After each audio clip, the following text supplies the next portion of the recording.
গাজায় ইসরায়েলি আগ্রাসনের প্রতিবাদে ক্ষোভে ফুঁসছে বিশ্ব। দেশে দেশে বিক্ষোভ। ব্রিটেনে আটক 4 শতাধিক। অবরুদ্ধ উপত্যকায় অনাহারে আরও 11 জনের মৃত্যু, হামলায় নিহত অর্ধশত। আলাস্কায় ট্রাম্প পুতিনের আলোচনায় অংশ নিতে পারেন জেলেনস্কিও। বিবেচনায় হোয়াইট হাউস। ভুয়া তথ্য ছড়িয়ে বৈঠক বানচালের চেষ্টার শঙ্কা রাশিয়ার, গণমাধ্যমের প্রতিবেদন। যুদ্ধবিমান ভূপাতিত করার ভারতীয় দাবি প্রত্যাখ্যান পাকিস্তানের। মিথ্যা ও হাস্যকর আখ্যা। নয়াদিল্লি সমর্থিত 14 জঙ্গিকে হত্যার দাবি ইসলামাবাদের। যুক্তরাষ্ট্রের নিউ ইয়র্কের টাইম স্কয়ারে বন্দুক সহিংসতায় রেস্তোরাঁয় কিশোরদের মধ্যে সংঘর্ষের পর গুলি, আহত 3, আটক 1 জন। এদিকে ক্ষুধার যন্ত্রণাই যেন এখন গাজাবাসীর প্রধান শত্রু। ত্রাণের লাইনে দাঁড়িয়ে থাকা ফিলিস্তিনিদের ওপর চলছে নির্বিচার হামলা। আবার বিমান থেকে ফেলা ত্রাণের নিচে পড়েও মারা যাচ্ছেন কেউ কেউ। গত একদিনে দখলদার বাহিনীর হামলায় প্রাণ হারিয়েছেন 47 জন ফিলিস্তিনি। এর মধ্যে ত্রাণ নেওয়ার সময় নিহত হন 40 জন। এদিকে যুদ্ধ শুরুর পর থেকে গাজায় অনাহারে প্রাণ হারিয়েছেন 212 জন ফিলিস্তিনি, যার মধ্যে 98 জনই শিশু। পেটে ক্ষুধা নিয়ে একটু খাবারের আশায় ছুটে যায় মোহান্নাদ ঈদ। বয়স মাত্র 15। হয়তো তার আশা ছিল আকাশ থেকে ফেলা ত্রাণের একটি প্যাকেট হলেও তার ভাগ্যে জুটবে। তবে সেই সাহায্য সামগ্রীর নিচে চাপা পড়ে মারা যায় এই কিশোর। মোহান্নাদের ভাইয়ের কথায়, মোহান্নাদ সাহায্যের কার্টনের দিকে ছুটছিল। ঠিক তখনই তার ওপর পড়ে যায় কার্টনটি। জাতিসংঘের বিভিন্ন সংস্থা বারবার সতর্ক করেছে, এ ধরনের এয়ারড্রপ যথেষ্ট নয়। গাজার প্রায় সব মানুষ এখন এক জায়গায় গাদাগাদি করে থাকায় এমন অনাকাঙ্ক্ষিত ঘটনা বারবার ঘটবে বলেও সতর্ক করে তারা। আর এদিকে উপত্যকাটিতে ইসরায়েলি আগ্রাসন অব্যাহত আছে। গেল একদিনে ইসরায়েলি বাহিনীর হামলায় বেশ কয়েকজন হতাহত হয়েছেন।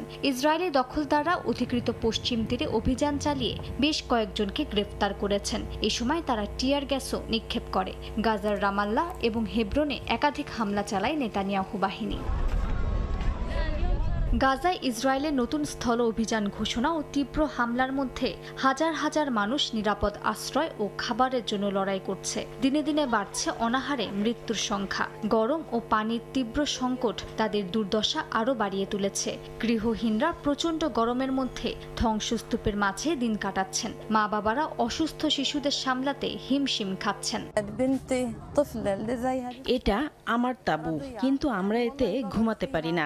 আমার বাচ্চারা দিনরাত কাঁদে। গরমে আমার ছেলের শরীরে চুলকানি হচ্ছে, কিন্তু এর কোনো চিকিৎসা নেই। ওষুধ দেওয়ার ইচ্ছা থাকলেও উপায় নেই।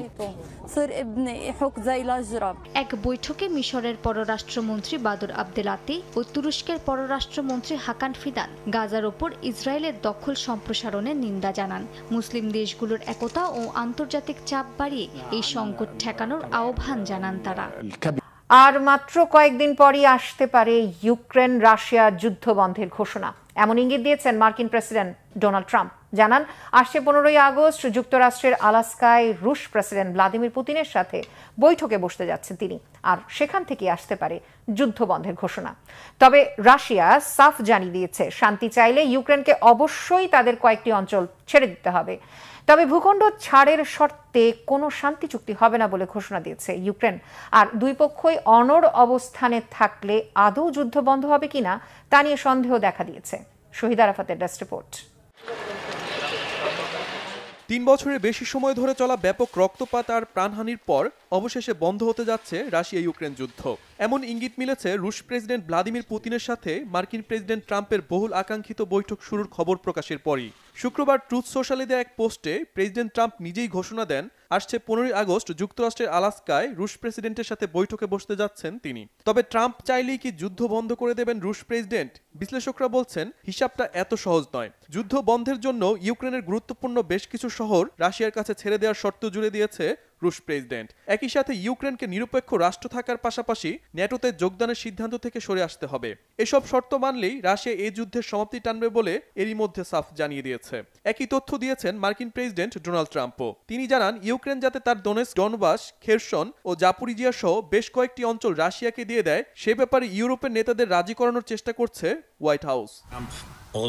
তবে মার্কিন প্রেসিডেন্টের এসব অঞ্চল বিনিময়ের প্রস্তাব নাকচ করে দিয়েছেন ইউক্রেন প্রেসিডেন্ট ভলোদিমির জেলেনস্কি।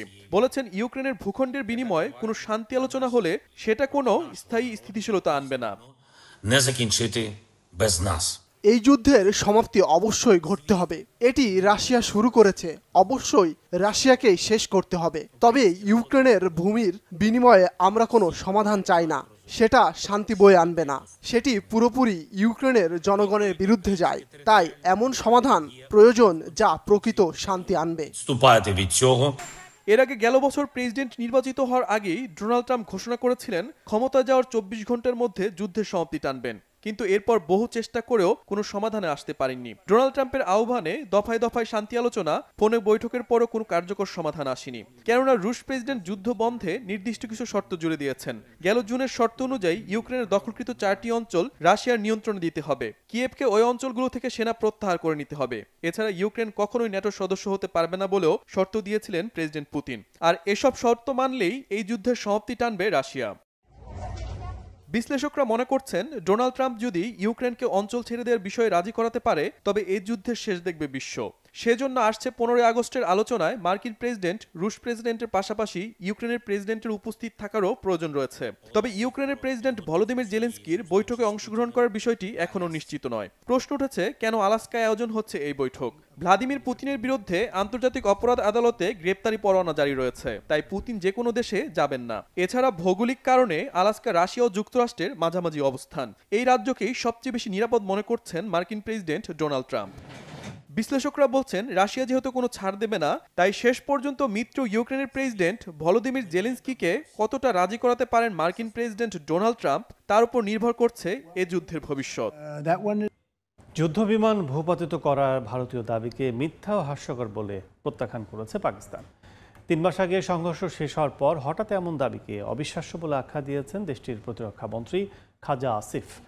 এর মধ্যেই বেলুচিস্তানের সীমান্তবর্তী অঞ্চলে চালানো অভিযানে ভারত সমর্থিত 14 জঙ্গি নিহত হয়েছে বলে দাবি করেছে পাকিস্তান সেনাবাহিনী। এদিকে ভারতের সঙ্গে সংঘাতের সময় বিমান চলাচল বন্ধ রাখায় 2 মাসে পাকিস্তানের প্রায় 410 কোটি রুপির ক্ষতি হয়েছে বলে জানিয়েছে গণমাধ্যম। গত মে মাসে সামরিক সংঘাতে পাকিস্তানের 5টি যুদ্ধবিমান ও একটি বড় সামরিক বিমান ভূপাতিত করার দাবি করেছেন ভারতের বিমান বাহিনীর প্রধান এপি সিং। কয়েক মাস পর এটাই প্রথমবারের মতো এমন দাবি। তার এমন দাবিকে কড়া ভাষায় প্রত্যাখ্যান করেছেন পাকিস্তানের প্রতিরক্ষা মন্ত্রী খাজা আসিফ। তিনি পাল্টা দাবি করেন পাকিস্তানের কোনো বিমান ধ্বংস হয়নি, বরং পাকিস্তান ভারতের 6টি বিমান এবং ড্রোন সহ বিমান প্রতিরক্ষা ব্যবস্থা ধ্বংস করেছে। এ সময় তিনি নয়াদিল্লির এমন বক্তব্যকে হাস্যকর বলেও মন্তব্য করেন। তিনি দাবি করেন যুদ্ধ জেতা নয়, যুদ্ধ জেতা হয় পেশাদারিত্ব দিয়ে, মন গড়া গল্প দিয়ে নয়। সত্য নিয়ে প্রশ্ন থাকলে 2 দেশেরই বিমানের তালিকাগুলো স্বাধীন যাচাই বাছাইয়ের জন্য উন্মুক্ত করার আহ্বান জানান খাজা আসিফ। সীমান্তে নিরাপত্তা ঝুঁকি মোকাবিলায় পাকিস্তানি সেনারা গত কয়েকদিনে ভারত সমর্থিত জঙ্গিদের বিরুদ্ধে সফল অভিযান চালিয়েছে বলে দাবি করেছেন। বেলুচিস্তানের ঝোপ এলাকায় 14 জঙ্গিকে হত্যা করা হয়েছে বলে জানান তারা। পাকিস্তান সরকার এই সন্ত্রাসী গোষ্ঠীকে ফিতনা আল হিন্দুস্তান নামে উল্লেখ করছে। বিমান চলাচল নিষেধাজ্ঞায় পাকিস্তান অর্থনৈতিক ক্ষতির সম্মুখীন হয়েছে। চলতি বছর এপ্রিল থেকে জুন পর্যন্ত ভারতীয় বিমান চলাচল নিষিদ্ধ থাকায় পাকিস্তানের প্রায় 410 কোটি রুপি লোকসান হয়েছে। এ সময় ভারতের 100 থেকে 150টি বিমান দৈনিক পাকিস্তানের আকাশপথ ব্যবহার করতে পারেনি। পাকিস্তানের প্রতিরক্ষা মন্ত্রণালয় জানিয়েছে অর্থনৈতিক ক্ষতির পরও সার্বভৌমত্ব ও জাতীয় নিরাপত্তা সর্বোচ্চ প্রাধান্য পাবে। পাকিস্তানের আকাশসীমা ভারতীয় বিমানের জন্য আগস্ট মাসে শেষ পর্যন্ত বন্ধ থাকবে, আর পাকিস্তানের বিমানের জন্য ভারতেরও আকাশসীমা বন্ধ থাকবে।